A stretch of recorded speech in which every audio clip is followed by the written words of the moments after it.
Iedomājieties, ka jūs ar savu otru pusīti esat uzaicināti uz kādām viesībām pie radiem vai draugiem laukos. Jūs sapucēties, paņemat dāvanu, iesēžaties savā tipiskajā ģimenes automobīlī un dodaties ceļā. Ceļiem. Tad mazākiem. Tomēr agri vai vēlu jūs izvēlēsieties it kā taisnāko ceļu un pēc kāda laika atklāsiet, ka tas, kā jau tas Latvijā bieži gadās ar ceļiem, nav tik liels kā stāvoklī, kā gribētos. Galu galā jūs kādā sava ceļojuma mirklī nonāksiet līdz brīdim, kad vajag rast atbildi uz ļoti svarīgu jautājumu. Vai Passats izbrauks?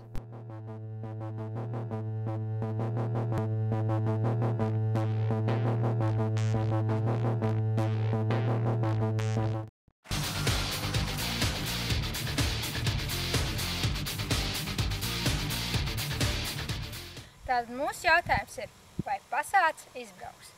Un mūsu varonis Volkswagen Passat 1986. gads, 1,8 litru benzīna dzinējs un pavisam vienkārši 90. gadu Latvijas ģimenes auto, kurš brauc gan pa ceļiem, gan bez ceļiem.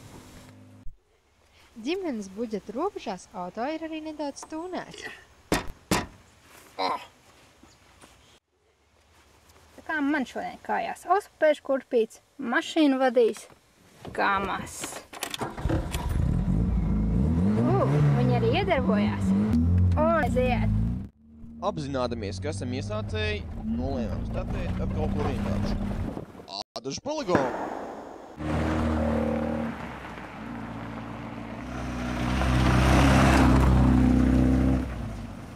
Pirmais pārbaudījums bija ļoti smilšains ceļš, kurā reiz bērnībā bija iesticis pat ar Bobiku. Ar nepacietību gaidījām, kā Passats sevi parādīs šajās ugunskristībās.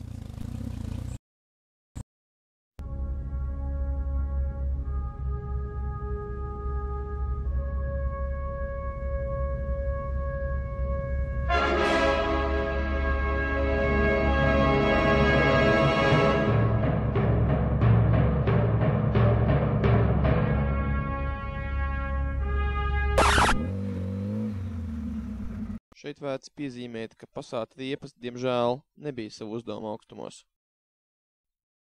Bet Passatu tas nebiedēja.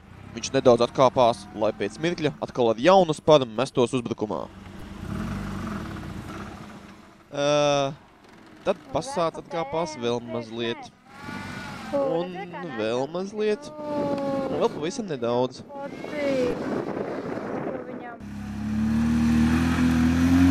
Pāri visam. Jā, un jupi. Ticis mazliet tālāk, Passats atkal iestiga smiltīs.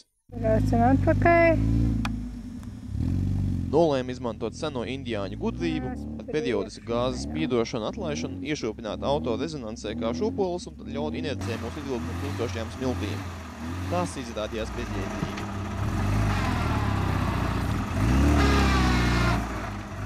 Nolēmām atgriezties pie pārbaudītām vērtībām, forcējot sarežģītos posmus ar ieskrējienu.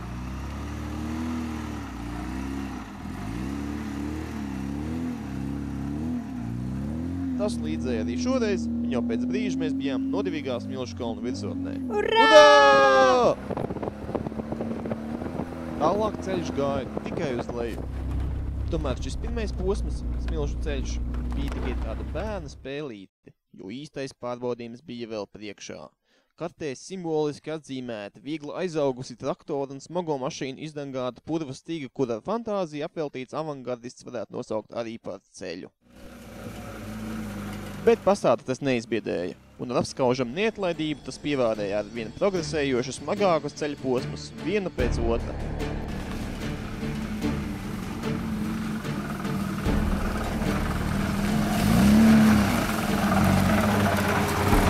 Būs mums sagaida kaut kas šāds.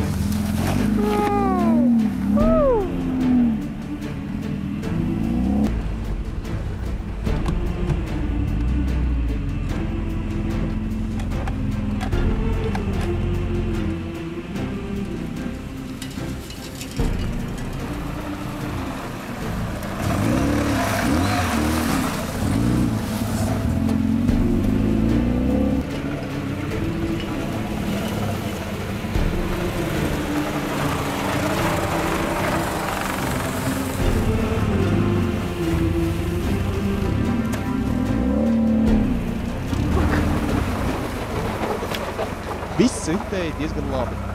Patiesībā pat pārāk labi. Un mēs sajūtāmies pārāk droši un pašpārliecināti. Nospriedām, ka neesam izvēlējušies gan sarežģītu ceļu, jo kas ar tikko neizbraukt un tad mēs iestigām.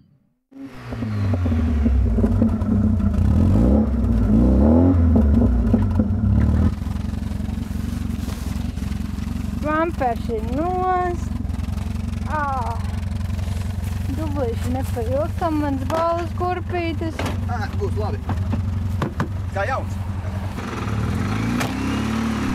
Sākumā situācija nebija tik ļauna, līdz es padevu atpakaļ.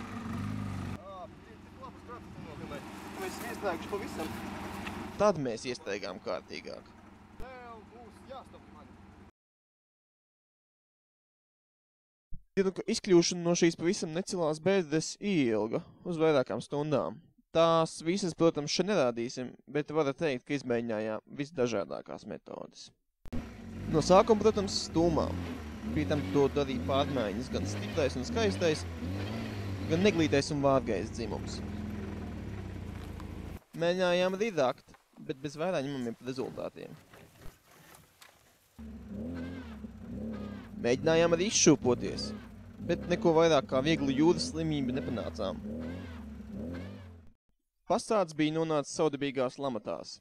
Ar vienu bamperi uzkāries vienā bedres malā, ar otru otrā, un pa vidam ar vēra iesprūdis uz augstas rises. Prātīgākais šajā situācijā bija ķerties pie domkrata un pacelt auto riteni, lai zem tā, ko paliktu.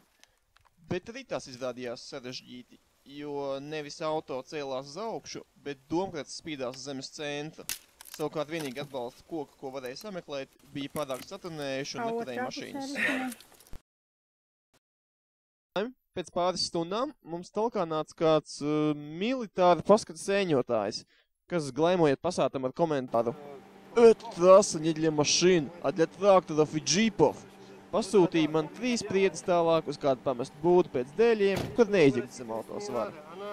Ironiski, ka labākajās kino tradīcijās mēs rūpīgi iefilmējām aptuveni 2,5 stundas faktiski nekustīgi auto, bet pašu svarīgāko, tā izkļūšana no bedres gūsta, tehniskiem dēļ neiemūžinājām.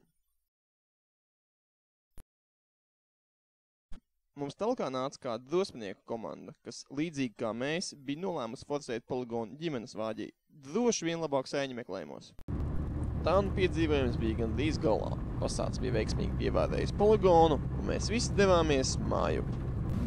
Tiesa, kad saku mēs, nedomāju pasādu aizmugurēju bamperi, kurš izrādīja neveselīgas algas pēc neatkarības un ik pa laikam centās aizmukt no sava posteņa.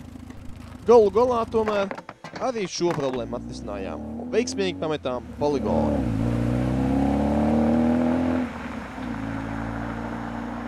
Tātad, uz jautājumu, vai pasāds izbrauks pa džipu un traktoru ceļu ādužu militārajā poligonā? Atbildi ir viennozīmīgi jā!